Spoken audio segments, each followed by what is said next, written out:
So you're doing all the things, you're applying all the techniques, you're reading all the books, you are consistently being positive, thinking positively, being mindful about how you feel, practicing gratitude. But for some reason, something isn't connecting, or you feel like it's not happening fast enough. Well, I just want to assure you that it is happening in the perfect time and place, and you are doing everything right. Why is that? Well, because you cannot do anything wrong. Really, you cannot. You are on this path, and the path always leads to a destination of self realization and recognizing who you are. So I'm here today to just simply assure you that what you're doing will eventually lead you to what it is that you desire. Now, you may take some detours, right? You may do some sightseeing. You may go on some excursions outside of the planned destination of your purpose, of your deep understanding of self, self-realization. And you may decide to have different experiences, right, outside of your intended purpose. And that's okay. Sometimes those excursions and those experiences, they won't be enjoyable, right? They won't be something that you particularly love or will have a good time in, but they have a purpose too in giving you some perspective along your route, along the way, giving you some perspective so that way when you do come into recognizing who you truly are and you get into really seeing and gaining wisdom and knowledge from the journey of self-realization, those experiences gave you perspective. They gave you insight. They give you a deeper meaning of contrast between what is aligned for you and what isn't aligned for you. You see, this is why I want to reassure you that all paths lead you to the one. It leads you to that deeper understanding. Now, yeah, ideally, we want to get to that destination as fast as possible. But that doesn't mean that you get to bypassed. That doesn't mean that if you look other places and seek out other things and other experiences that you're wrong, right? It doesn't mean that just because you decide to get into that toxic relationship that you will never find that beautiful, amazing relationship that you seek and that we all seek. It doesn't mean that if you decide to take that job, that you will never align with your ultimate purpose as to what you're here to do and how you're here to contribute to the world. So those detours, those excursions, they can be rooted in a sense of selfishness, right? Not thinking of the big picture, but ultimately they will still give you the insight and the wisdom to recognize that, though you taken those turns and you've looked outside of what you're meant to have, right? Out of pure, let's say, ignorance, right? Pure selfishness. You've just wanted something for yourself and didn't recognize that, hey, even if you do something for yourself, it still affects other people, right? Whether you want to or not, right? There's a responsibility that we all have to ourselves, which extends itself out to others. That job, you might have been in a place where you were in a survival mechanism, a survival state where you just had to take something, right? Because you felt like you had responsibilities, you had things you had to do and pay for. Maybe you have a lifestyle that you want to uphold and you wasn't willing to let that go temporarily. And you decided you're going to take this job, regardless of the fact that you have a passion to start something else, start a new business, right? Start a new endeavor. And so even that can be looked at as something as selfish, right? Because your purpose, your talent, that endeavor, that passion that you have, though you may see it as something that can be challenging to start and get moving forward, it still adds to the contribution of the entire universe.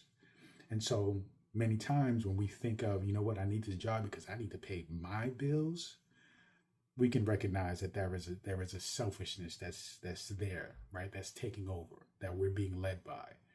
And you want to be mindful about that. You want to recognize when you are doing something for the, the initial, that instant gratification mindset, right?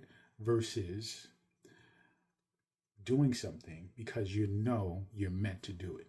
Doing something because you know that this is ultimately your purpose, and you know that once this thing gets going, it's going to contribute and help people in a big way, right? Versus, say, a job, right? This job. So I really wanted to contextualize this understanding that when it comes to your purpose, when it comes to connecting with your desired future self, you see that your desired future self is in fact part of the future of not only yourself, but of others, of the entire universe, of the world, right? And everybody you exchange with. When you focus on aligning yourself with your desired future self, right? When you decide to focus aligning your present self with that desired future self, then you get to recognize that this desired future self doesn't come from a place of selfishness, but it comes from a place of connectedness, understanding that we are all one, but that it starts with you. You see, from your consciousness, from your point of view, all things starts and ends with you. And when you recognize that, when you are completely focused and committed to your goals, your aspirations, your desires, that extends itself out, and it spreads out. It is contagious throughout the entire existence and exchange of everything that you're having with everybody else. There is no fulfillment in isolation. There is no joy in isolation. The more you're at a place of feeling joy, fulfilled, happy, that extends itself out to the experiences and to the connections with everybody else you engage with. Why? Because again, it starts and ends with you.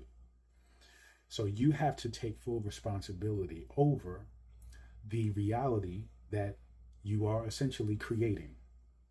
You do that by focusing on you.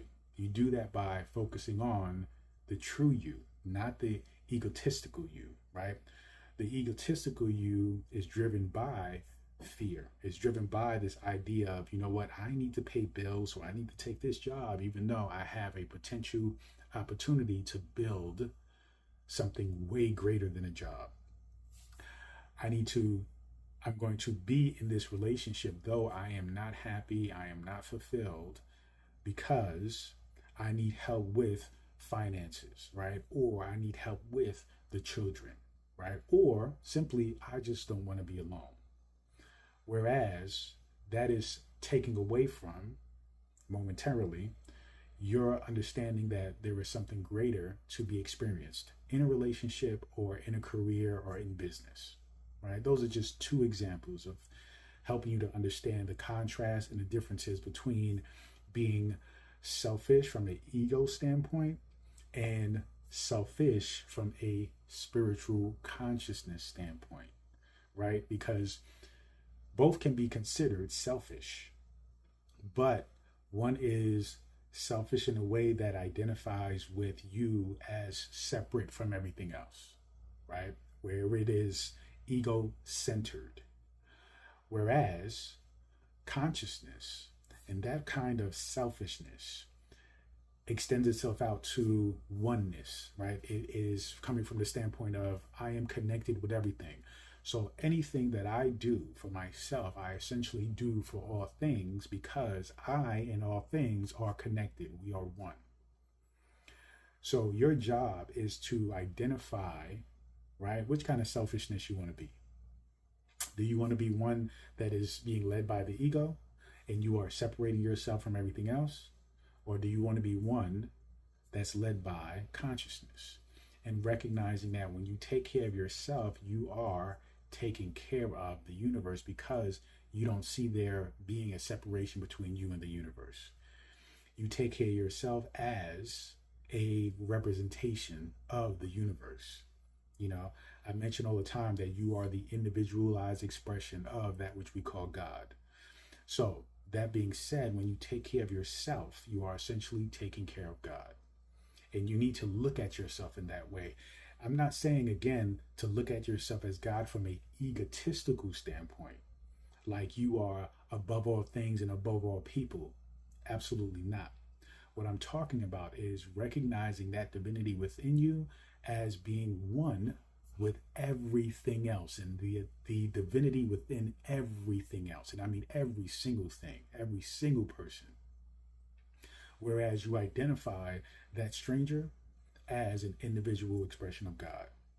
You identify that coworker that you can't stand as an individual expression of God. You see, you even recognize the things that you can't stand, the things you fear the most, as still individual expressions of God. When you recognize that and you begin to see things, all things, as God, as you see yourself as God, then guess what? You start to break down these limitations, these walls, these boundaries, these ways of thinking that absolutely do not create beauty, do not create love. In fact, it doesn't create anything, nothing productive, right? If anything, you can say it does create fear, anxiety, right? But that's not really the nature of who you are as a creator. Your job is to create beauty, is to create expression, is to create love, more expressions of love, you see, because all things is love. Life is love, right? Me communicating to you is love, right? I am love. You are love. The things that you dream about, desire, are passionate about, curious about, those things are expressions of love. Those are things that you love. And by way of doing those things, do you express love? You see, so you have to understand that when you truly align with those things that you love and you focus on expressing those things in a way that is authentic to who you are, right? Because we're all unique. You're unique. I'm unique. So even though we may have the same passion for something, how I express it is going to be completely different than how you express it. And so when you move through life, you recognize that there is no such thing as competition. There is no such thing as, them being better than me, right? Because the reality is they're not me, right? You can break things down and say, oh, this person is better than me in a particular sport, right? But they don't have the same body you have. They don't have the same mindset you have. So they're really not you. So it's not really a fair comparison, right? But if you had, say, two yous, then you can say something like, all right, this person and that person, one of them is a little bit better than the other, right? Because they have the same exact even playing field. When we think about athletics, sports, people make a big fuss about, the difference in gender, for example. But when you look at people within the same gender, there are advantages, right? If somebody is 6 feet tall and they're playing basketball, they're likely going to be better than somebody who is 4 feet tall, 5 feet tall, okay? If somebody is maybe more athletic or they've been really, involved in athletics for some time, chances are they're going to be better than the other person, right? Now, some people say that is fair, but understand that there are differences between us all and that our path is going to be slightly different or maybe drastically different from each other's path. So you cannot get distracted by thinking this person is better than you, right? Than you are in this thing, or you're better than them. Doesn't really matter because your path is only going to be lived by you, right? So what I want you to understand, though, is the importance of recognizing and connecting with your desired future self is one of identifying the difference between the ego and consciousness. Is one of the difference between the past and the future, right? The ego tends to stay attached to the past. And we as spiritual beings tend to spend a lot of focus on the past or trauma, right? And there's nothing wrong with that, but we have to be mindful about not going too far where we identify with that past. The reality is, for most of us, we have way more future to experience than we have past to get over. So it's important to put your attention toward that future. It's just like with anything with manifestation. The key to manifestation is focusing on what you desire, not what you do not desire, right? What do you want, not what you don't want? Because whatever you're focusing on is the thing that is going to continue to perpetuate and grow and expand in your life. So if you're constantly thinking about the past and healing from the past will continue to perpetuate. That trauma will continue to grow. You will continue to identify with it. You have to acknowledge it. You have to understand it to a degree. But it's way more important to let go of that so that way you can build the best future possible for yourself. Essentially, be the future version that you desire to be. Think about what it is that you desire. Sometimes when you get into, say, shadow work or trauma, it's important to identify why you desire something, right? You may desire, say, millions of dollars to be rich, to be a millionaire, because you've been traumatized by poverty, okay? That's fair. That's fair to recognize where that comes from. Besides that, though, it doesn't change what it is that you desire. And it makes what you desire okay. So move forward in that desire.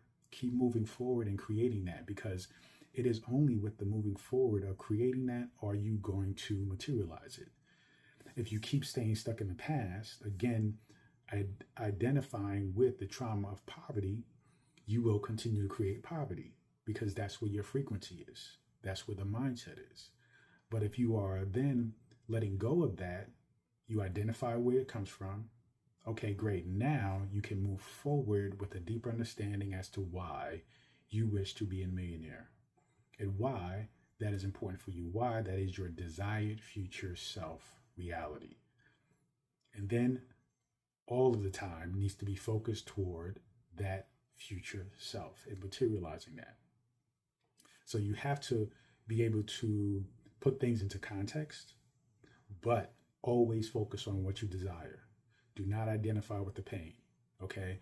It's fundamental for a lot of people to identify with the pain, but that continues to put you into a infinite loop, so to speak, because you are looking at the pain, you're feeling bad about the pain, right? That feeling bad doesn't create movement for most of us, right? It creates stagnation. It creates just being and continuing to feel stuck. It creates a space where you feel bad, okay? Nobody wants to move. It's not inspiring energy, right? It's not fueling you to take action for most of us. So it's best to be focused on a thing that inspires movement, which is positive change. That change, yes, is rooted in and comes from the past, but the change only happens when you're focused on it, you see? So you have to recognize that your truth is in the present moment, being focused in on the reality that you wish to create, the thing that you desire. Do not allow yourself to be identified with what you do not desire, right? If you recognize that, okay, you could be a little bit healthier, don't identify with being unhealthy. You know, we have to be mindful about our self-talk. If you identify with being maybe toxic, right? Be mindful about that. So whenever you have communication with people, switch that conversation, change your language, change your mindset, identify with it, talk a little bit slower, communicate a little bit slower. Why? Because when you communicate slower, you give yourself the opportunity to actually think about what you're going to say. Think about how you're going to process the information, right? That begins to reprogram your subconscious toward the direction of creating the future you desire for yourself. You have to speak, feel, do, right, things in alignment with that desired reality in order to program your subconscious mind. Your subconscious mind is responsible for about 95% of everything that you do. We think that it's happening consciously, but it's not. Most of it is happening subconsciously. So, what do? We have to reprogram the subconscious with that 5% of consciousness, right? Being conscious, meaning being able to analyze and see what's going on. When you look at your life and you recognize you're not happy with the life that you're living, that is the opportunity then to begin reprogramming the subconscious, because the subconscious is in full acceptance of whatever's happening, even if it is painful, even if it is uncomfortable, right? Even if you don't really like it. But that is the program.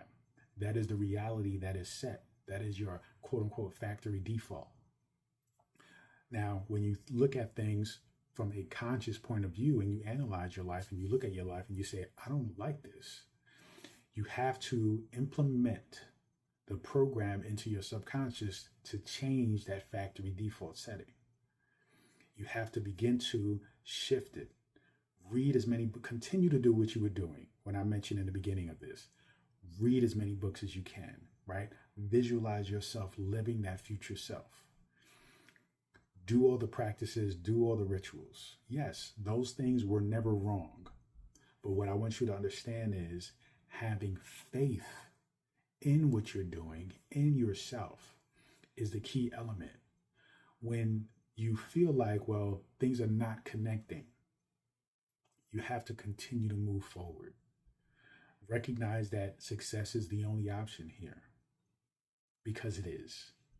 But when you recognize it and you own it, it becomes so much lighter.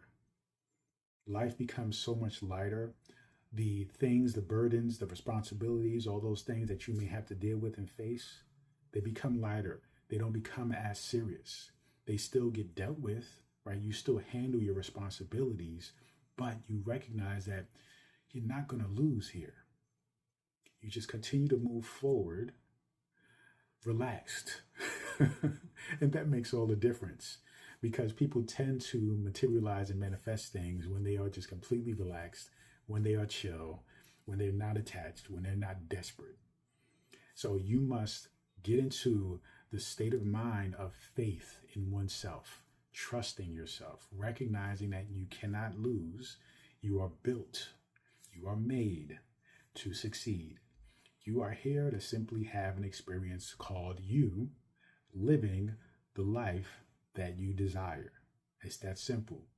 So when we go into thinking about our future selves and the desire that you have for yourself, recognize that that desire is the journey, is the destination for you. You already have the map, okay? Now, the direction you want to go is up to you, but the map is still there, right? It is that thing that you think about. It is that thing that you want to do. Just do it. Play with it. Have fun. Relax. You are divine. You are God expressed as you. God doesn't lose. God doesn't fail. God doesn't die. So you will not lose. You will not fail. And you will not die. Your body may die, but you won't. So continue to move forward, recognizing that this game is rigged. The game is rigged for you to win. So win it. Have fun. Enjoy the process. Enjoy being you. Thank you so much. Feel free to go to drabundant.com, subscribe to my daily newsletter, and also get access to Chapter 1 of the Future Self Frequency Deluxe Transformation Edition. Okay? If you're interested in learning more on how to connect with your future self, go to futureselffrequency.com, purchase the Future Self Frequency, the Deluxe Transformation Edition, and also purchase my Future Self Journal, which is designed to support you in communicating and aligning with your future self. So that way that future self is in fact a reality that you created for yourself. Peace and abundance always.